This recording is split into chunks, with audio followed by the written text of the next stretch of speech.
हॉलमधून जोराचा आवाज आला की मराठ्यांचा विजय झाला, आरक्षणाची लढाई जिंकलो. मला हाच प्रश्न आहे, खरंच जिंकलो आहे का? आणि खरंच ही लढाई संपली आहे का? नमस्कार, मी सोनाली तुमचं स्वागत करत आहे आजच्या ब्लॉगमध्ये. आजचा ब्लॉग आहे पूर्णपणे जे 5 दिवसापासून मुंबईमध्ये हाहाकार लावलेले जरंगे पाटील मराठ्यांसाठी लढता आहे. यांच्यासारखी मोठी गोष्ट कोणीच नाही आहे. लढावे आहे, खूप धटीने उभा आहे, तेही मराठ्यांसाठी, स्पेशली आरक्षणासाठी. त्यांचे आरक्षण मंजूर होतील केव्हा होतील ती नाही, पण समाजासाठी उत्तम उदाहरण हे एक आज आमच्यासमोर नवीन पिढीसाठी उभा राहिले आहे. आम्ही दोघंही त्यांची न्यूज पाहत होतो की त्यांनी उपोषण सोडलं.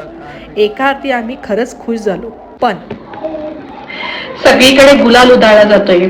सगळेजण म्हणताय सुवर्णक्षण आहे आज मराठ्यांसाठी. पण थोडा जर विचार केला ना तर एक प्रश्नचिन्ह अजूनही आहे की तुम्ही फक्त हैदराबादची जी गॅजेट आहे ते तसंच मान्य करण्यासाठी वेळ घेत आहे. तर हे सगळं कशासाठी होते? वेळ घेत आहे म्हणजे तुम्हाला आंदोलन थांबवण्याचं तुमचं कारण होतं का?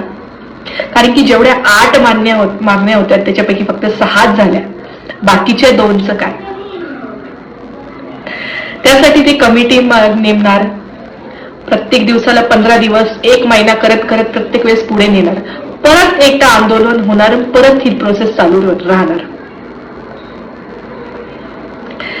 याचं एवढंच एक मला कळतंय की आपल्या लोकांना हे वेडं बनवायचं काम चालू आहे.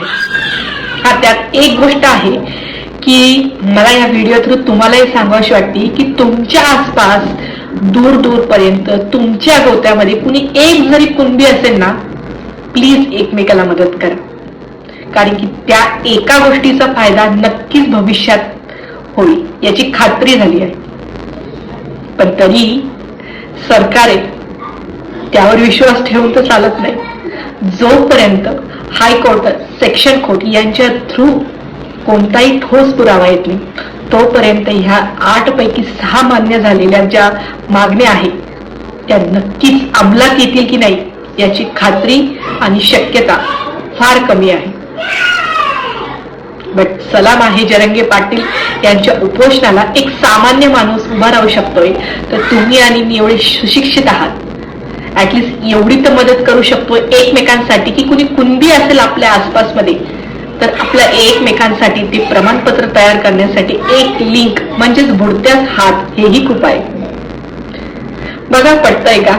मला तर एवढं समजलंय. तुमच्या काय कमेंट आहे नक्कीच आजच्या ब्लॉगमध्ये नक्कीच सांगा. बाय.